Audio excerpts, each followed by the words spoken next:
long ago in a living room very much like yours, two women made up a podcast on how movies link up to each other, and they called it 6 Degrees of Feature Film. Hello, everyone, and welcome to the 6 Degrees of Feature Film podcast. I am Rogue, also known as Miss Movies, also known as Brienne. And I am StacyOHoward, also known as Jean Grey, a.k.a. the Phoenix, yes. redheaded goddess. You look like her. Thank you. Thank you. I thought of that this morning when getting ready, doing my good. hair. I was like, red hair. Feel a little Jean Grey today. So, yeah. Jean Grey is a favorite of mine.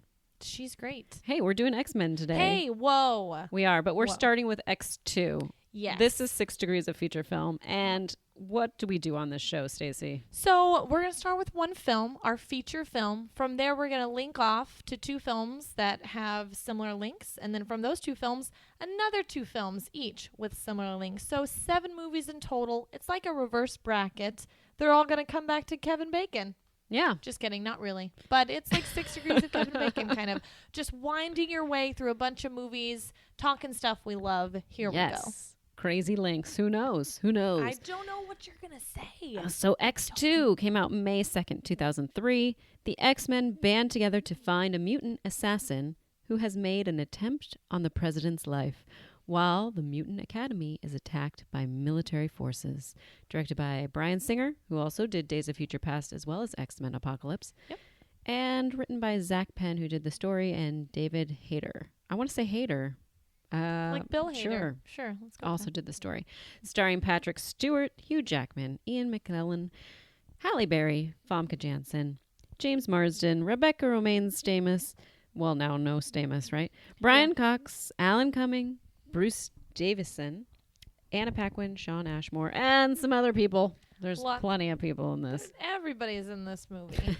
Everybody's in it. The budget was $110 million, and it made $407.7 million at the box office. Whoa, this baby was big. Mm-hmm. This is my favorite X-Men movie. It's my favorite X-Men movie, too. Whoa, no way. Yeah. It's like we're friends and we're podcast hosts. We have the same opinion about movies. What? Crazy. That is crazy. This is my favorite one. Yes. And there's so many. The moments in the school are my favorite.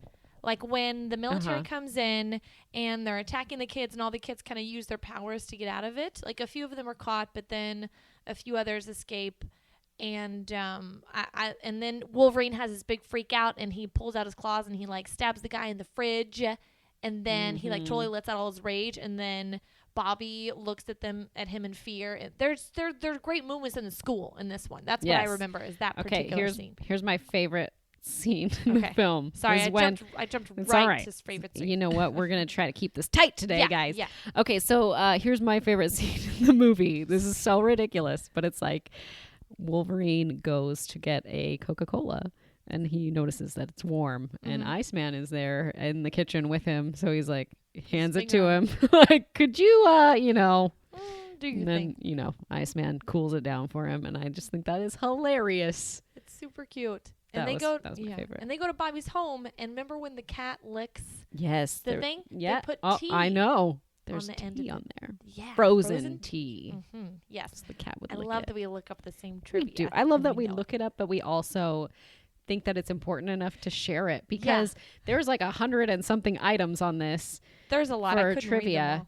And so I go through it. I didn't read all of them, but I would pick out ones that stood out to me. And that frozen tea one was one of them. I also like that Alan Cumming, like he was so over getting his makeup done to be Nightcrawler that he was like, this isn't worth it. Yeah. I can't do 10 hours of makeup every day. I guess in the video game series, they had him decide to leave because he no longer wanted to live the violent lifestyle the X-Men had to endure. That's too. I love that excuse. You know what was my favorite trivia though? Hugh Jackman, when he was on Jay Leno, he was talking about when they did like the Weapon X flashback scene. You know when Stryker is creating him, and obviously it's an incredibly violent and traumatizing experience for him, and he kind of runs naked through the hallway. That while he was filming it, he turned around the corner and saw the female cast members, James Marsden's mom. Everyone was waiting, and they had little dollar bills, and they were like waving and hooting and hollering for him for his little nude scenes. I thought that was cute. Man, that's something I would do. My mom too, because my mom is the kind of person that will go to like a strip club and see a guy and put a little one in his G-string. She flashed someone on Bourbon Street for New Year's Eve. She's just that kind of lady. So, you know. Who knew? Yeah. I didn't know. Yeah. This is where you get it from. This is where I get the mad woman skills from my mom. That's right. Mama Howard. Exactly right. Oh, and then Hugh Jackman's sister visited set, and she dressed up like Wolverine, and Bryan Singer couldn't tell the difference. What? So she was like walking around, and she filmed some stuff. No way. I think, No and then way. Bryan was like, Who is this? Guys, Hugh Jackman is acting a little strangely today. But she like couldn't tell that it was someone else. That it was just like a stunt double, or I don't know. But yeah, she was on set that day, and she blended in very well, apparently. Interesting. I like that they gave Halle Berry more screen time because of the fact that she had won an Oscar. They were like, oh, I guess we should probably do more with her. Yeah. Although Storm, out of all the X-Men, Storm is not necessarily my favorite. Yeah. But I don't know. I don't know what it is. I mean, I just think her powers are kind of lame because she doesn't use them like in this movie, yeah. Epic Magneto-esque way, you know? Right. She doesn't unleash them. If you were going to be an X-Men, you would be Jean Grey? I would be Jean Grey for sure. I would be Rogue. She's the most powerful mutant. But Rogue, you couldn't get it on with anyone, you know? You can't touch anyone. You can't have physical, you can't even give a hug, a handshake. I'm pulling lines from the movie right now. She's still very powerful. I know. She can I look suck like the Anna life out of Paquin. me. When this You came do. out, people would be like, you look like that girl from X-Men. Really? All the time. You do look like her. So I was When like, she has dark okay. You can. Are you gonna do a little gray streak in your hair? Sure. I could do that for some, Comic Cons and stuff like that. Why not? Oh my gosh, you should totally dress up like Rogue, and I will dress up like Jean Grey, and we will go to Comic Con together. And people will be like, "Whoa, amazing. Whoa!" They'll be like, we've never seen anyone do that before. Whoa, what's happening? It's like you read comic books or something. Nah. Nah, we're just more. No, we movie like people. movies. That's true. We But like this is movies. based off comic books, so they may That's think true. that we actually like it. And I listen to, and maybe you do too, Geek History Lessons. So we learn about these characters. I haven't listened to this episode of Geek History Lesson. Okay. No. They But do have what an did you X-Men learn? one. Oh, I didn't listen to it recently. Oh, you didn't But listen. yeah. Okay, So gotcha. sorry. Got you. Sorry, Okay. everyone. God, I just can't the report build, back. The lead up, and then boom, let down. Yeah. I can't believe you just did that to me. I You're know. not Rogue. I'm hoping they'll do a Rogue specific episode. That would be great. Yeah. Because she is from the South. Mm-hmm. And I remember she has a very thick Southern accent. Can you do a Southern accent? She had it in the... I could try. She has it in the movies a little bit. She I kind of don't remember that on her. She kind of lost it, but then in the show, I remember in the cartoon, which I watched when I was little, da-da-da-da-da-na-na, da-da-da-da-da-na-na, it's X-Men, that she had a really thick Southern accent. She would be like... Well, because they had a voice actress for that. Yeah, So but she makes sense. would say like Southern things. Like it was a big part of her personality was that she was from the Southern South. things. Like what's a Southern thing to Just say? calling everyone sugar, honey, Okay. honey bear. Maybe she didn't say honey bear, but she was like, well, this is hotter than a cat on a tin roof from there. You know, like she had little Southern sayings. I love it. I love it. Hey. Hey. Hey. Hi. Hi. So that was, is that all we're going to talk about? You know what? Maybe it is. Yeah, we're know gonna what? keep Whatever. it super tight today. Everyone's seen X2. Come on. It's the best one. It Everyone's is. seen it. Okay. It is the X-Men? Empire Strikes Back of the X-Men franchise. Yes. And that is totally. the best. X-Men and X2 are the best X-Men movies in the franchise. And they were made like 15 years ago. Isn't that crazy? Like they're It better is. than these movies today, in my opinion. You know, You know what? Days of Future Past is up there for me though, so I don't know. I just rewatched it and it was pretty good. Let's get into it. That's we're linking to we could be more specific and say linking to movies with mutants, but we are just mainly doing X-Men films. So let's do Days of Future Past. Yes. Let's get into that. I have the specs on it. Yes, please. They're coming. Okay. May 23rd, 2014, the X-Men send Wolverine to the past in a desperate effort to change history and prevent an event that results in doom for both humans and mutants. Whoa. Also directed by Bryan Singer. So there you have it. Writers Simon Kinberg, who did the screenplay, and Jane Goldman, who did the story. Nice. We have, what I liked about this is because they mixed the people of First Class with the, older original movie grouping. So you have Hugh Jackman, James McAvoy, Michael Fassbender, Jennifer Lawrence, Halle Berry, Anna Paquin, Ellen Page, Peter Dinklage, Ian McKellen, Patrick Stewart. I mean, I feel bad because Anna Paquin, like, I guess she had scenes in this and they were cut. So if you get the DVD or whatever, rent it, you can get the Rogue cut where you can see her part of the movie. I think it's on HBO Go. Like, nice. So I rewatched Days of Future Past last night.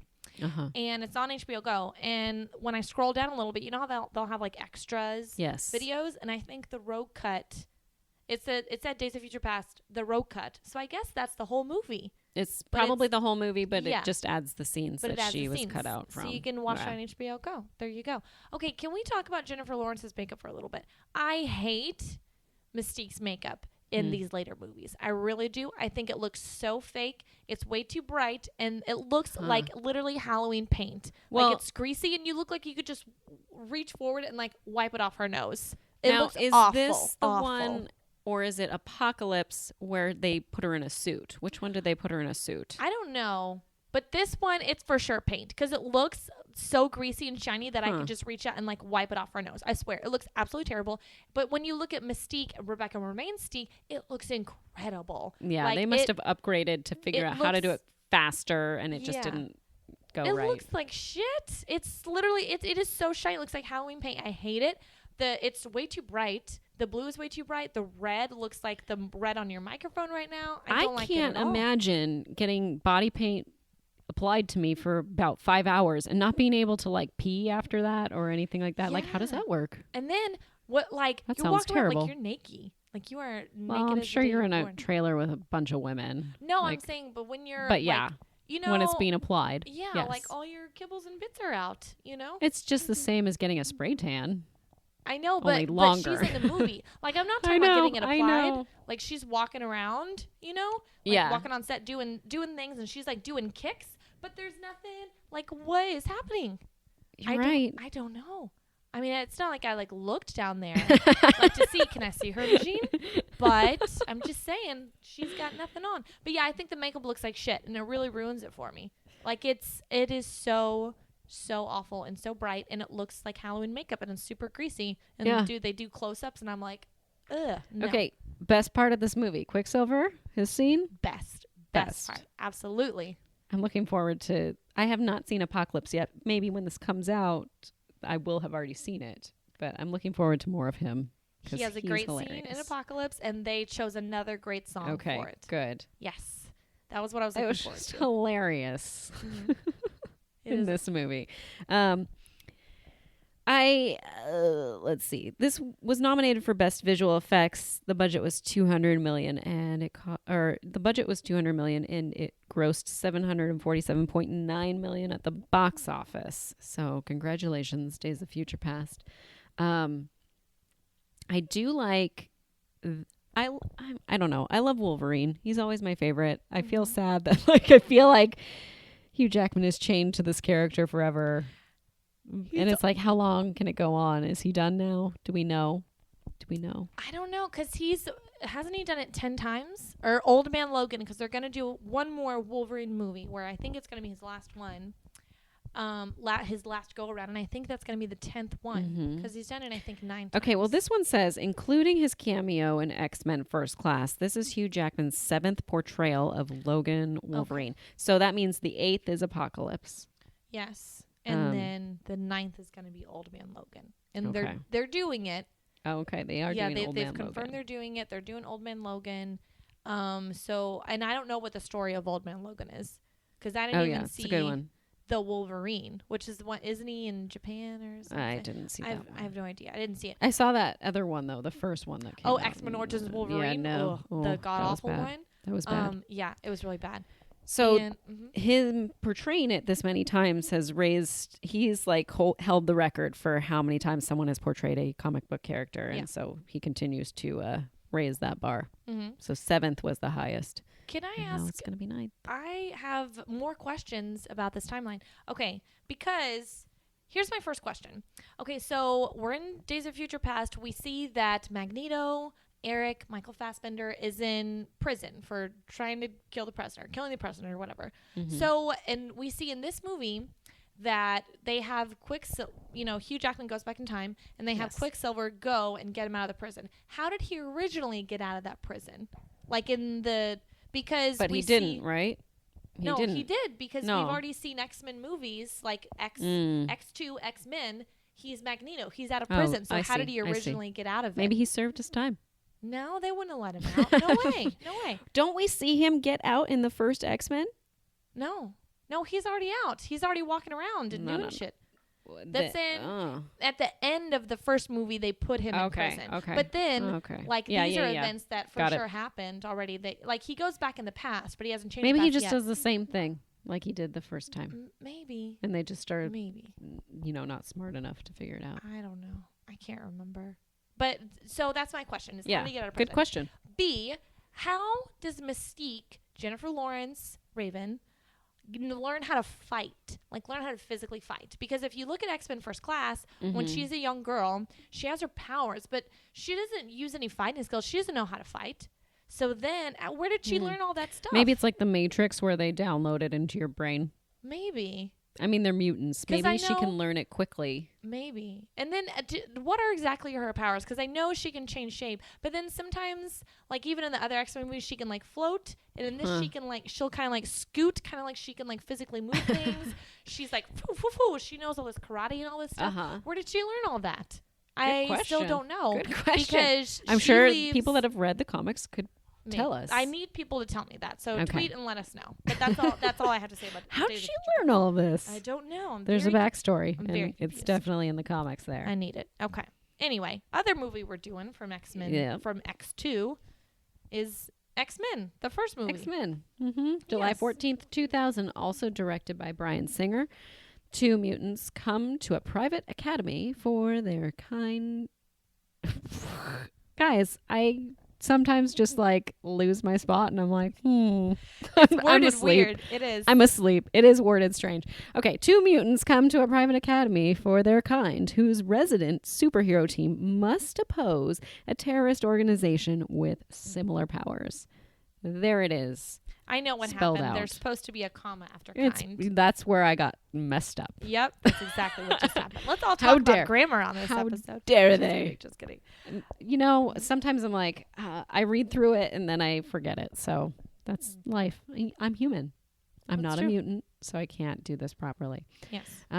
Written by Tom DeSanto, who did the story, as well as Bryan Singer, and starring all the people that I have said before, as well as Ray Park is in this as Toad.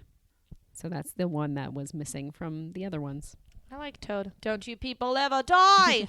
Whenever he says. It's great. Which is funny because they all eventually die. The budget was $75 million and the box office grossed $296.3 million. One of the things that Hugh Jackman did to prep for this, which you may know. I do.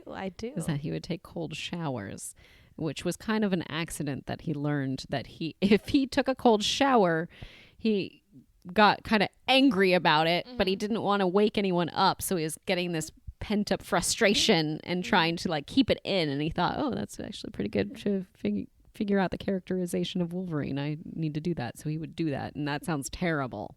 Yeah, I liked what he taught, what the wording he used, because he was like, that's exactly how Wolverine feels. He wants to scream and lash out at something, but he has to hold it in. So he took a cold shower every morning for the rest of the X-Men movies. So that's just terrible. I know. Isn't that awful? I mean, there must have been a time where he was like, all right, I got this mindset. I can move on from this. I got this down. I got it. But no, he's a committed actor. Of course he is. Yes. Rebecca Romijn Stamos, not the Stamos anymore, but she was the Stamos back then. So she had to, she actually had a terrible time filming this movie, she said, because she had to be in her trailer in 5 hours of makeup a day, really early. She was very isolated. Yeah, from the cast. She didn't like it. So to celebrate that she was done with this on her last day, her and her makeup team took shots. They were like tequila shots, and she was like, "Let's celebrate, woo!" But I still have to shoot stuff. Yeah, she still had to do flip that scenes was a problem. And fight, and she threw up blue stuff all over Hugh Jackman. That sounds like frightening. Yeah. That's crazy. She's probably doing her Mystique thing, which I still don't know how she does, crawling up the ceiling or whatever. Because she's like, and she has her little her little music that they do for Mystique's it's like violins or whatever, little So scary music. Here's her going through the makeup process. Yeah. It consisted of 110 custom designed, like prosthetics, that covered 60% of her body and took 9 hours to apply. Oh my gosh. She could not drink wine, use skin creams, or fly the day before filming because it could have caused her body chemistry to change slightly, causing the prosthetics to fall off. Dang. Insane. I Dang. wouldn't do it. I'd be like, all right, guys, can we just get a bodysuit for this? How about that? How about that? That's true. I couldn't survive without wine and skin cream. So, I need my under eye stuff and I need my Pinot Grigio. Okay, but, the makeup, maybe the makeup itself, like, could potentially have some sort of skin cream-like effects. Make it nice and soft. Kind of moisturizing, Yeah. a little exfoliation. That could in be. the scrub off. Maybe so. Also, she's Rebecca Romaine Stamos, no longer Stamos. So, she's a beautiful woman regardless of what she's got on her skin. So, but yeah, look at the makeup in this 15 years ago. It was incredible. And it was a darker blue. It was almost like a purple. She had this like maroon hair. Like she looked gorgeous and just it looks so cool and real. And then you look at Jennifer Lawrence and it looks so I cannot stress enough how bad the makeup looks. It looks like Halloween greasy makeup and I hate it so much. And then I rewatch these movies and I'm like, it looks fucking great. Mystique is awesome. So Rebecca Romaine's killing it. Where is she? The last thing I want to say about this movie is just that I really love the school, like the actual mansion that they use, because I love that they use it in Smallville, which is one of my favorite television shows. I know you love someone on Smallville. That's right, because it's the Luther Mansion. Yes. Hello. No. It was also used in Billy Madison, as well as it's the Queen Mansion in Arrow. So you might see that more recently. Whoa. Exactly. Nice. And the last thing that I thought was interesting was that Hugh Jackman was cast 3 weeks into filming. So what were they doing? Did they have someone else? I don't know. Because I didn't see anything that said like this person was originally cast. Maybe they were just looking for the right. I don't know. I feel like he just nailed it in one audition though. Didn't he come in and they were just videotaping and like a regular audition or whatever? They weren't going to choose anybody, but then Bryan Singer was like, "You're the guy. Do you want it?" And he was like, "Oh, okay." Like biggest decision of his life, biggest role of his life. Who knew? I think that's what happened. Huh. They immediately cast him. All right. That's pretty great. Nice. And he is Wolverine. He is. He is like no one else. So we went from X2, our favorite, and we linked that to movies with mutants in them, with X-Men, as well as Days of Future Past, X-Men, Days of Future Past. Yes. And from here, we're going to link off to some other films. Would you like to go first, Stacey? Sure You're going thing. off of Days of Future Past. I'm going off of Days of Future Past. Now, the thing about Days of Future Past is a lot of incredibly talented people are involved in this movie. So my link, originally I was going to do movies where robots are the villain. And I could have done Ex Machina. I could have done Terminator 2 Judgment Day. But I really wanted to focus on the talent of this movie. So my link is people involved in Days of Future Past's projects. So the director, Bryan Singer, he directed another incredible film. And then Peter Dinklage, who is an actor in it, he was in another incredible film. So Elf. that's my link, is just people in Days of Future Past and their projects. Okay, That's the next great. one. So Bryan Singer directed, this is his second movie he ever directed, I think. Okay. And the logo that comes up whenever you see movies he's produced is the lineup from this movie. It's called The Usual Suspects. The Usual Suspects. So The Usual Suspects is a movie that I revisit again and again because... Now, can we tread lightly? So in case someone Yes. hasn't seen it? Yes, because The Usual Suspects has one of the best reveals, plot twists, reveal of a villain of all time. And it's absolutely something that's been parodied and Over tried and to over. imitate over and over again in movies. So basically, the premise of the film is that there is one guy who survives a bust gone wrong or drug deal gone wrong. And he's sitting in the police station trying to explain to the cops what happened. And you go through the movie to figure out and reveal everything that goes on. And it's got, let's see, Stephen Baldwin, Gabriel Byrne, Benicio del Toro, Kevin Pollak, Kevin Spacey, Chaz Palminteri, Pete Postlewaite, I think it's Chaz Palminteri or something. That's like I shouldn't correct anyone because I don't know how to say things. It's probably Palminteri. Like I was reading fast. I still don't know how to pronounce Pete Postlewaite. Oh yeah, that guy. Yeah, that he guy. was in Romeo plus Juliet. He's in Romeo plus and Juliet. He's also in James and the Giant Peach. Yep, he plays great. Like the hobo guy or whatever that tells him to do the beach thing. I totally forgot. Susie Amos, who she was in Titanic. That's the one that James Cameron left Catherine Bigelow for. Now he's still married to for like 20 years. Interesting. Just some little trivia for you guys.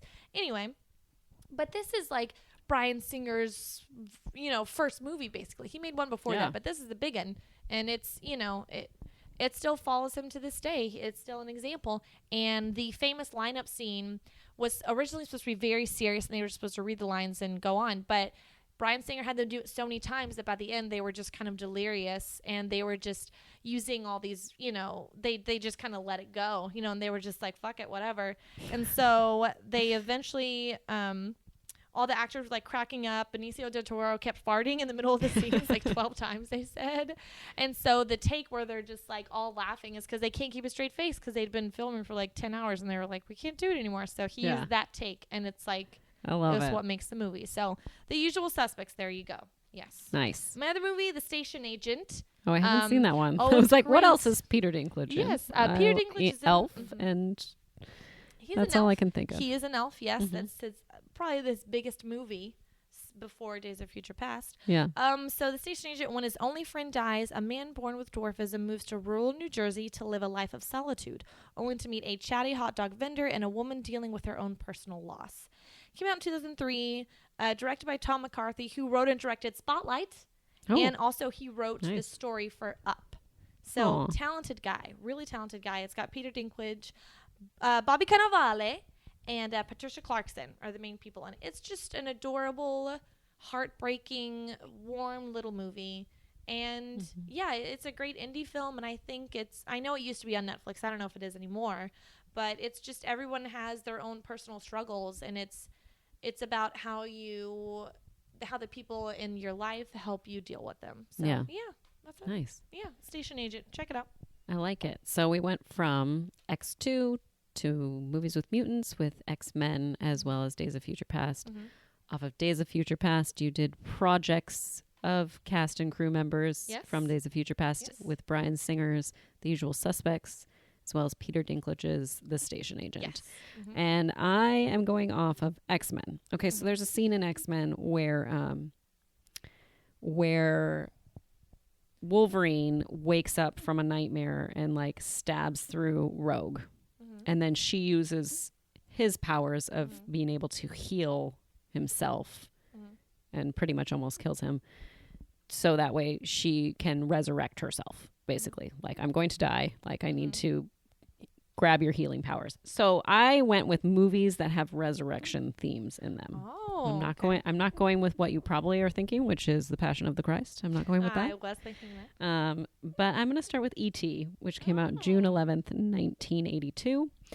A troubled child summons the courage to help a friendly alien escape Earth and return to his home world. This is directed by Steven Spielberg and written by Melissa Matheson, who also wrote The BFG, which is a recent release. Starring Dee Wallace, Peter Coyote, Henry Thomas. This won Oscars for Best Sound, Best Visual Effects, Best Sound Effects, and Best Score by John Williams. And it was also nominated for Best Picture, Director, Screenplay for the Screen, Cinematography, and Film Editing. It cost $10.5 million to make and made $792.9 million at the box office. Okay, some interesting things that I saw in the trivia here. Most of the full body puppetry was performed by a 2 foot 10 inches tall stuntman. But the scenes in the kitchen were done using a 12-year-old boy who was born without legs, but was an expert on walking on his hands. So bizarre. How do you find that? I don't know. How does that happen? I have no idea. I want to know. I want to be in the casting room to figure out how this works. Wouldn't that be so fascinating if you were in casting and you have to find people with unusual abilities, disabilities, or weird things to get all this like stunt work and, fake out things to happen? It's insane. Like I was watching, don't ask me why, but I was watching the making of the Amityville Horror remake with Ryan Reynolds. Oh yeah. And there's I'm a little aware. girl well aware of it. Hashtag Ryan Reynolds. Always bring him up on the podcast. And there's a little girl in there that's like 7 years old, and she's supposed to be walking on the roof. And obviously they can't have a real 7-year-old doing that. So they have a stunt double, and it's this woman who is like 4 foot tall, and she doesn't have dwarfism. She's just a lady who happens to be very, very small, but is physically active and can do those things. So that's her job, is she plays like the stunt woman for kids all the time in films. Wow. I was like, that'd be a sweet gig. You just show up on set, Ryan Reynolds is there shirtless and a beard with an axe, and you're like, hey, let's walk on the roof together. Like, that's pretty awesome. The end sequence where they're doing the bike ride. Originally, when they were first setting it up and John Williams was scoring it, and they were noticing that it wasn't lining up, and they were both very like, why isn't this working? Why is this not working for us? And here I have this music. Here we have, the movie. Something's off. So Steven Spielberg said to John Williams, I want you to just go ahead and pretend you're doing a concert. And I want you to just record it as though you're doing a concert. And then I'm going to work on this other part. So they basically did that. And Steven Spielberg kind of like reworked the scene so that way he could like match it to the music. So it's kind of like the first time where the music was made and then they matched it to match the music, which is kind of different. Normally it's you see it and you match the music to match what's on the screen. But since that wasn't like working for them, they're like, let's do it opposite and see if that works. So they were like, we have this great song. Now we need to re-edit this so that the beats match to the song. Oh, cool. Yeah. Yes. And Harrison Ford was supposed to have a cameo in this as like one of the teachers. Whoa. And this was like right after, Star Wars. So so he was like, hey, but no, they cut him out. Yeah, that would have been a little too wink. Maybe. Like. It would have ruined the magic of the movie and the realness of it. I also like that most of this was shot at eye level of the kids. So you don't even really see any adult faces aside from the mom, like until like 30 minutes into the movie. That's awesome. Which is kind of hilarious. It was the highest grossing film of 1982. So the scene that I'm talking about is basically like, E.T. passes away, but then like love brings him back. So there's that resurrection. I just wanted to make sure everyone knew, like, what are you talking about? And then finger touch. And there was a nod to Star Wars though, because in the Halloween scene where they're going trick or treating, E.T. sees a child in a Yoda costume and seems to recognize him, and that suggests that they're both from the same galaxy, which is why you kind of see E.T. in Star Wars Episode 1, The Phantom Menace, where they're like at the Senate. There's an ET in there. Nice. The species in a Senate pod. I like it a lot. And the last bit of trivia that I'd love to share with everyone is E.T.'s face was modeled after poet Carl Sandburg, Albert Einstein, and a pug dog. I can see the pug dog. I can see the pug dog for sure, but I'm like, all right. And Sarah Michelle Gellar as well as Juliette Lewis also auditioned for Gertie. But Drew Barrymore with her little side-talking mouth and slight lisp just got in there. I feel like Sarah Michelle Gellar would be a little too young. Like maybe I don't think of her as the same age as Drew Barrymore, but maybe she's close. She is, yeah, because Drew Barrymore is probably 38, and Sarah Michelle Gellar has like 3 kids. So maybe. So I think she's like They're 38. probably close. Yeah. Okay. Yeah, I think she's coming on 40. All right, next one that I'm gonna do. So What's I your other did one? E.T. Resurrection themes.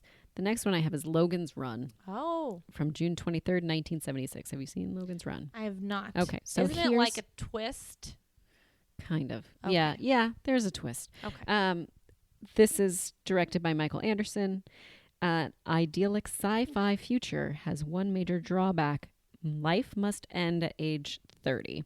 Okay, so I'm going to give you the more specific. This is one of those times where it's like, thank you, IMDb, for giving me a sentence when I really need like a full-on synopsis for this. Yeah. So I'm gonna read this down to you, and you guys can all settle in. Okay. I'm gonna tell you a little story Okay, Mom. about a little girl. Tuck my blankets. Mm-hmm. In the year 2274, the remnants of human civilization live in a sealed city contained beneath a cluster of geodesic domes, a utopia run by a computer that takes care of all aspects of their life, including reproduction. The citizens live in a hedonistic life, but to maintain the city, everyone must undergo the ritual of carousel when they reach age 30. There, they are vaporized and ostensibly renewed. To track this, each person is implanted at birth with a life clock, a crystal in the palm of their hand that changes color as they get older and begins blinking as they approach their last day. Most residents accept this promise of rebirth, but those who do not and attempt to flee the city are known as runners. An elite team of policemen known as sandmen, outfitted with predominantly black uniforms and serving in an agency of the city called Deep Sleep, are assigned to pursue and terminate runners as they try to escape. Oh my gosh. So there this you sounds go. like the plot of Blade Runner. It kind of is. Okay. It kind of is. So the idea of resurrection is that they do the renew, and they like the carousel, I don't know, ceremony. Mm-hmm. They all happen at the same time. So it's like 12 people go to the carousel ceremony where they renew. Basically, they die in front of everyone. Mm-hmm. And they think renew means that they're going to be, resurrected, reborn. Mm-hmm. Like, okay, I'm dying now, but then I'm going to go and now I'm going to be Logan number 5 or Mary number 2 and when I'm born again. Oh, so do they think they're going to be reborn into their same body? I think they do. Oh, I thought it was like a baby. Like they die and then they get into a baby body or something. Well, no, yeah. No, they're going to be a baby, but it's still going to be them. That's Okay. what they believe. Okay. So that's the belief. I will be here tomorrow. Okay. I'm going to be a baby tomorrow. Okay. And I'm going to do all this again. Cool. The star of this is Michael York, who is Basil in the Austin Powers series. So it's kind of funny. Okay. Farrah Fawcett is also in this movie. This won Academy Award for Special Achievement for Visual Effects. I think by it being listed as Special Achievement, I feel like maybe it was kind of like a honorary Oscar. I don't know. I'm going to have to look that up. But anyways, it did win an Oscar for that. It was nominated for cinematography as well as art and set direction. The budget was $9 million. It made $25 million at the box office. In the book, the age is 21 when they have to renew, but they felt they needed to up that age, so they would get actors that looked closer to that because they didn't want to have people looking too young, so they'd have to hire younger actors and have set teachers and things like that and parents. So they were like, we need kids that are at least 18 minimum to be in this movie. So let's go ahead and say that they renew at 30 so that way we can make it a little bit different. I guess so I've never seen it. Do the visual effects look good? Is it super dated? That's a good question because I haven't seen it in a while. I feel like it was pretty good because they weren't trying to do too much futuristic sort of looking stuff. But again, it probably looks similar to Running Man. Gotcha. Yeah. With their gold spandex onesies. Oh gosh. The writer of the novel after the movie being a success, went on to write more sequels to the story, but I don't think any of those ever went into a franchise of anything. They were trying to remake Logan's Run with Leonardo DiCaprio years ago, which could have been interesting. And then I want to say they changed it to Ryan Gosling, and then who knows if it's ever going to be remade. I feel like books and movies made in the 60s and 70s where it's all this, oh my gosh, where is this technology going to take us? It's going to be this weird futuristic thing. That was a theme. That was the thing everyone was doing, was computers were invented, and now you can get a computer in everyone's home. What's going to happen? What's next? What does the future look like? And now the future is here, and it's so I don't really see the point of remakes for stuff like this Sure. because that's not what the big question is anymore. Because Yeah. we're like, we have a computer in our pocket, okay? Like, Yeah. it's not this weird utopian society. It's just society. So we're there. We're at that moment. So I feel like it's not even a question anymore. So I don't know if I like remakes, Yeah. of stuff like this because that was the theme back then. Mhm. It's not Like what the we're remake of curious now. Rollerball did not go well. What's Rollerball? Oh. What Okay, is the happening? original Rollerball is with James Caan, and then they remade it with like Rebecca Romaine and that guy from American Pie, Chris something, and it was not Chris good. Klein? Yeah, Chris Klein. It was terrible. Really? It was nothing like the James Caan one, and the James Caan one is so good. What's they- it about? What's Rollerball? It's What like is this? it's kind of like a like you play to the death sort of thing, and it's like Mhm. corporations are in charge of the world, or it's like you will play this game until we decide that you are no longer going to be playing this game. Oh my So gosh, just James like Running Caan, Man. yeah, James Caan feels like he's like trapped forever, and then yeah, it's an interesting commentary on okay. society and how corporations are taking over.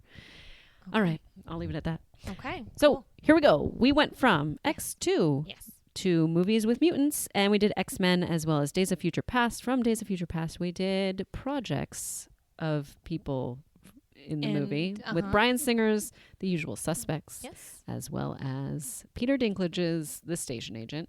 And then I went to, so I did off of X-Men, movies with themes of resurrection with E.T. as well as Logan's Run. Awesome. There it is. I'm gonna watch Logan's Run. Okay, you should. Yeah. It's interesting. I It's will. definitely something worth watching Okay. for sure. Okay. And now we're going to do movie link tweets. All right, so I tweeted out, tell me your favorite movie or film with mutants in it. So I kind of left it open, even though we did specifically X-Men.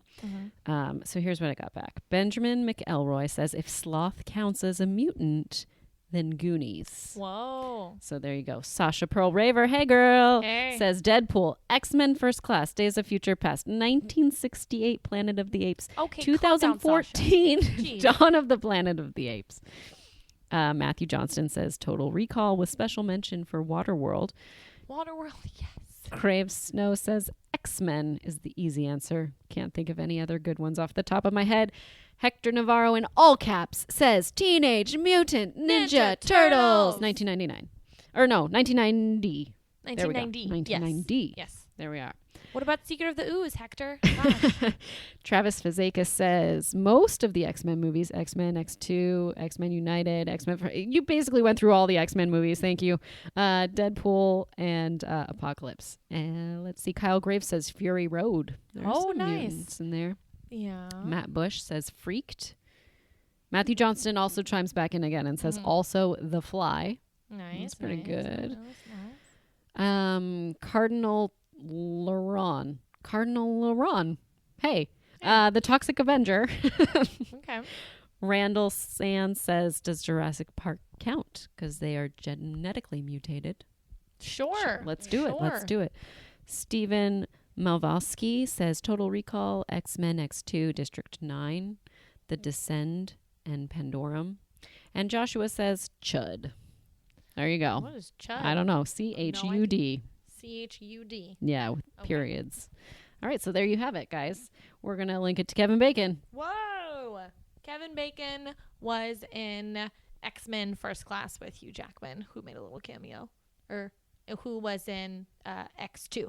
There you our go. feature film. Yes. Sweet. And Yes, now we're yes. going to go to Rocky. Rocky. Because we all want to know what it would be if Sylvester Stallone, it's one line, Sylvester Stallone as Rocky, as Wolverine Yeah. in X2. Yo, you picked the wrong house, bub. That was good. That one was my best one, I think. I think that was Probs. it. That was probs my fave. Besides Thanks. the color purples, all my life I had to fight Yep. Oprah That was monologue. also good. Mhm. Also good. All That was my part of life our- I had to fight. that was part of our Jurassic Park episode if you want to go back and listen to that it's one. the best. It's so good. Stacy, where can we find you? You can find me on Twitter at SOHoward23. 12. Nice. Where can we find you? You can find me every goddamn day on Twitter at Miss Movies. Hey there. That's where I am. There. Whoa. Tweet me. Say hey. I'll say hey. Okay. Hey. Hey now. Hey. Hey You're now. an all-star. This Get is your what game on. dreams. Go I'll play. we just did different, completely different songs. We did. I don't Oh, even know your God. song. It's a Hillary Duff song. That's why I don't know it. All right, ladies and gentlemen. Okay, guys. Thank you so much for joining us this Thanks week. for We'll see you next time. Okay. Bye-bye. Bye. Bye. Bye. Bye. Bye. Bye. 6 Degrees of Feature Film is produced by StacyOHoward and me. Special thank you to Ken Knapsaug for our intro and Matt Brown for our artwork.